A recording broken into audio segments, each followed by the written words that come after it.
क्या आपने कभी ये सोचा है कि हमारे हिंदू कैलेंडर में या भारतीय कैलेंडर में जो महीनों के नाम होते हैं वो क्या उनका भी कोई मतलब है? दरअसल चंद्रमा पूर्णमासी पे जिस नक्षत्र में होता है उस नक्षत्र के ऊपर महीने का नाम होता है। जैसे मान लीजिए अगर चंद्रमा पूर्णमासी पे विशाखा नक्षत्र में होता है तो विशाखा नक्षत्र के नाम पे वैशाख महीने का नाम पड़ा है। वैशाख मास के बारे में और अधिक जानते हैं हमारी एक्सपर्ट दिव्या अरोड़ा के साथ। ये केसर स्वीट्स की संचालिका है, एक प्राणिक हीलर है और नेचुरोपैथ हैं। तो Divya ma'am, again very welcome to this series Baramasa. Most welcome, I am so glad to be here. Chaitra मास के बारे में हमने जाना, अब चैत्र मास का समापन हो चुका है, वैशाख आ चुका है। तो वैशाख मास की क्या महिमा है? वैशाख महीने की क्या बात करें, ये महीना तो बहुत ही प्यारा महीना है और इसमें विष्णु जी की पूजा अर्चना की जाती है।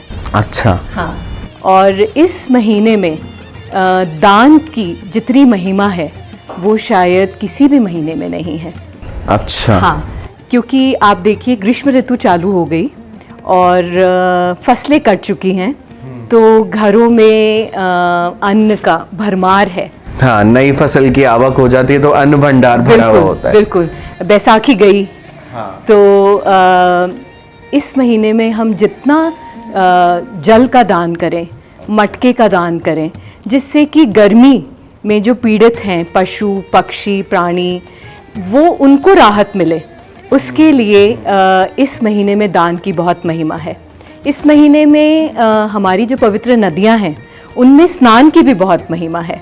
तो गंगा जी, गोदावरी, कृष्णा, यमुना जी में सूर्योदय से पहले अगर स्नान किया जाए और विष्णु जी को जल अर्पित किया जाए तो इससे आपके पुण्य की उत्पत्ति होती है और कहा जाता है कि आपके सारे पाप नाश हो जाते हैं। ऐसा समझ सकते हैं मैम कि क्योंकि हम बात करते हैं कि हमारा जो हिंदू कैलेंडर है वो ऋतुओं से जुड़ा हुआ है और प्रकृति के साथ सम भाव रख के जीने सिखाता है, तो क्योंकि एक ऋतु परिवर्तन हुआ है, बसंत खत्म हुआ है और ग्रीष्म ऋतु आई है, तो नदियों में पानी की आवक होती है, नया पानी आता है, बर्फ़ पिघलती है पहाड़ों पे।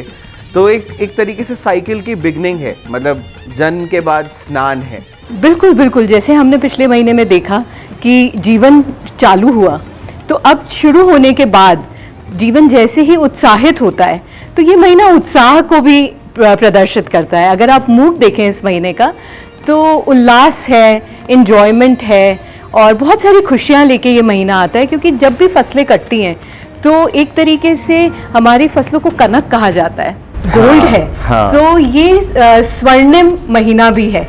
तो बहुत सारी खुशियाँ, सेलिब्रेशंस लेके ये महीना आता है। शायद यही कारण है कि इस महीने में शादी ब्याह बहुत होते हैं। बिल्कुल, आपने सही कहा। इस महीने में एक ऐसा तिथि का आवरण है जो कि अक्षय तिथि है और जिसको हम कहते हैं अक्षय तृतीया। इस दिन किया हुआ कोई भी कार्य अक्षय है, मतलब उसका कोई क्षय ही नहीं होता। चाहे वो शादी करिए, कोई गृह प्रवेश हो, अपने बिजनेस का आप आरंभ करें, गोल्ड खरीदें, ज्वेलरी लें, कोई भी अच्छा कार्य जो इस दिन किया जाता है उससे भगवान का एक तरीके से आशीर्वाद है कि ये निरंतर चलता ही रहेगा, चलता ही रहेगा। तो दान जो है उसमें सबसे बड़ा दान है कन्या का दान, और इसीलिए शायद कहते हैं कि अक्षय तृतीया पे अबूझ मुहूर्त है विवाह के लिए। बिल्कुल, ये इस दिन पूरे वर्ष में मेरे ख्याल से सबसे ज़्यादा शादियाँ आज के दिन, अक्षय तृतीया के दिन की जाती हैं, क्योंकि आपको पूछने की ज़रूरत नहीं है। ये दिन अपने आप में पूर्ण रूप से सुंदरतम दिवस है। अच्छा, तो वैशाख को कभी भी इस नज़रिए से हमने देखा नहीं था। हमारे लिए तो अप्रैल मई जून आ जाता है, लेकिन वैशाख में क्योंकि हम हमेशा ऋतु की बात करते हैं, तो ग्रीष्म ऋतु जब आ गई है या उसका आरंभ हो रहा है, खान पान में क्या फ्लेवर्स होते हैं, खान पान में कैसी चीज़ें चलती हैं इस महीने में? देखिए, जैसे ही गर्मी बढ़ती है तो शरीर में भी पानी की कमी आने लग जाती है। तो जितना हम जल की मात्रा को अधिक ग्रहण करें वो हमारे लिए बहुत अच्छा है। आप छाछ लें, ठंडक देने वाली चीज़ों का ग्रहण करें, श्रीखंड लें, ठंडा दही लें। तो ये कोई भी चीज़ जो ठंडी तासीर करती है, सब्ज़ा है, आप उसे भिगो के लें। गुलकंद खाएं दूध में डाल के।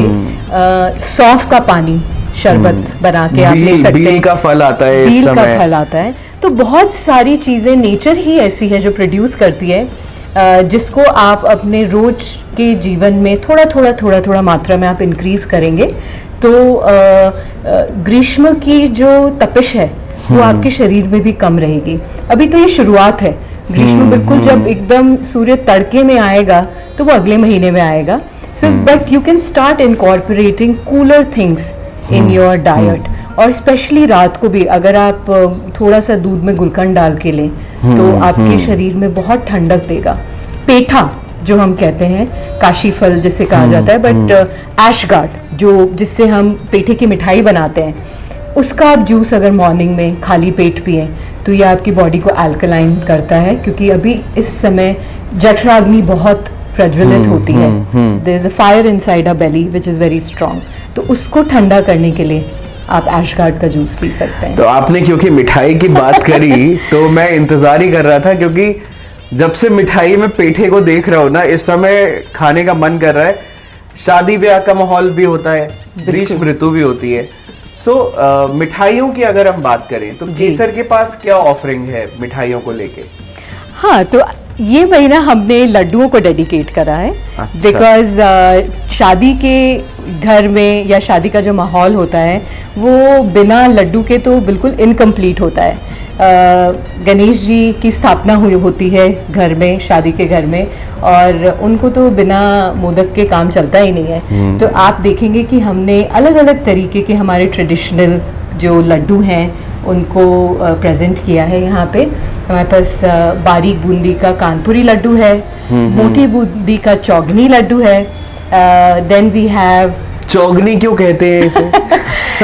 ओके, सो चौगनी इसे इसलिए कहा जाता है क्योंकि ट्रेडिशनली ये 4 गुना चीनी में बनाया जाता था।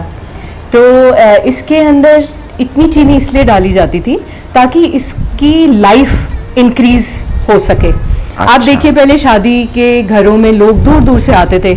आजकल की तरह तो है नहीं कि 2 घंटे में फ्लाइट से पहुंच गए और घर वापस चले गए। तो कई दिनों का सफर होता था।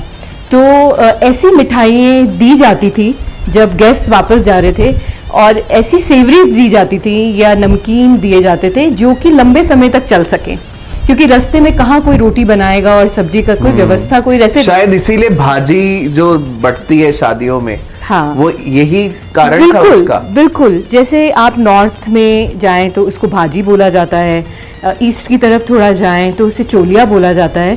तो ये एक गेस्ट जब वापस जा रहा है तो वो एक याद आपकी मीठी मीठी लेके जाए, तो उसके लिए भाजी का प्रचलन बहुत फेमस था, जो आज भी है। हाँ, अब थोड़ी भाजी हमारी मॉडर्न हो गई है, इसलिए हम न्यू फ्लेवर्स इसमें डालते हैं, जैसे हेजलनट लड्डू हमने बनाया है, रोज पेटल लड्डू बनाया है। बट ट्रेडिशनली अगर आप देखें तो भाजी में लड्डू की इम्पोर्टेंस है।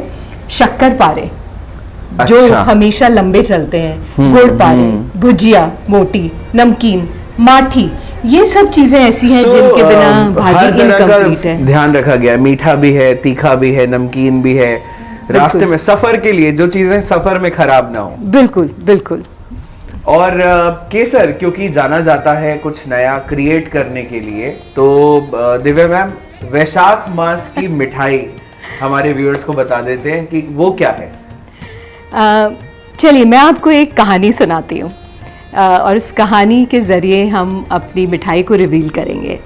जब मैं छोटी थी तो शादियों के घरों में, आसपास में किसी के घर में भी शादी होती थी तो पहले केटरिंग का ऐसा कोई माहौल नहीं होता था और घर में हलवाई बिठाए जाते थे और टीम होती थी उनकी, जिसमें ladies and main would be a part of that team. हमारे घर के आसपास बहुत सारे जैनी एवं अग्रवाल परिवार थे, तो उनके बड़े फिक्स्ड होते हैं हलवाई जो उनके घर में आएंगे और कार्य करेंगे। And in that entire group of people, there was this lady called Lal by. अच्छा. हाँ, और उनकी पर्सनालिटी ऐसी थी कि उनको कोई मिस नहीं कर सकता. She would be in her brightest of oढ़नाज़, come raging in the house, singing the Banna Banni songs, and her big bindi and her bright ओढ़नाज़ और उनके आलता और मेहंदी लगे हुए हाथ, वो एक ऐसा कैरेक्टर है जो शायद कभी भी मेरे दिमाग से नहीं गया. वो किसी भी घर, शादी के घर की आप मानिए रूह थी. मतलब शादी होनी है तो लाल बाई का आना 100%. वो जरूरी ढोलक है. लेके बैठेंगी, वो मटर छीलती हुई नजर आएंगी, वो बन्नों के सर पे तेल लगाती हुई नजर आएंगी, वो उनकी लाड करते हुए नजर आएंगी. मतलब she was literally like one man army. और उनकी आवाज़ आज भी मेरे कानों में गूंजती है. वो जिस तरीके से हाय मेरी लाडो करके ना बड़े प्यार से आपको she will treat you, she will pamper you. तो मेरे लिए वो एक इंडियन वेडिंग के सिनोनिम बन गई. And that memory is so deep inside me कि मुझे ऐसा लगता है कि एक ट्रिब्यूट उनको देना बनता ही है, क्योंकि आज हम शादियों की बात कर रहे हैं. तो मैं आपको प्रेजेंट करती हूँ हमारा लाल बाई लाडू. ये लाल बाई लाडू, लाल बाई को एक बहुत बड़ा होमेज तो है ही है, लेकिन ये हमारे ट्रेडिशनल फूड को भी बहुत ही ब्यूटीफुली इनकम्पास करता है. It is a combination of something very unique. तो मैं चाहूँगी कि आप खाएं और फिर हमें बताएं कि आपको इसमें क्या इंटरेस्टिंग. तो मैं बस इंतजार कर ही रहा था कि कब हम लाल बाई लाडू की बात करें और मैं ये चखूं. इतना सुंदर, इतना खूबसूरत लड्डू और इतनी खूबसूरत कहानी तो मैंने नहीं सुनी.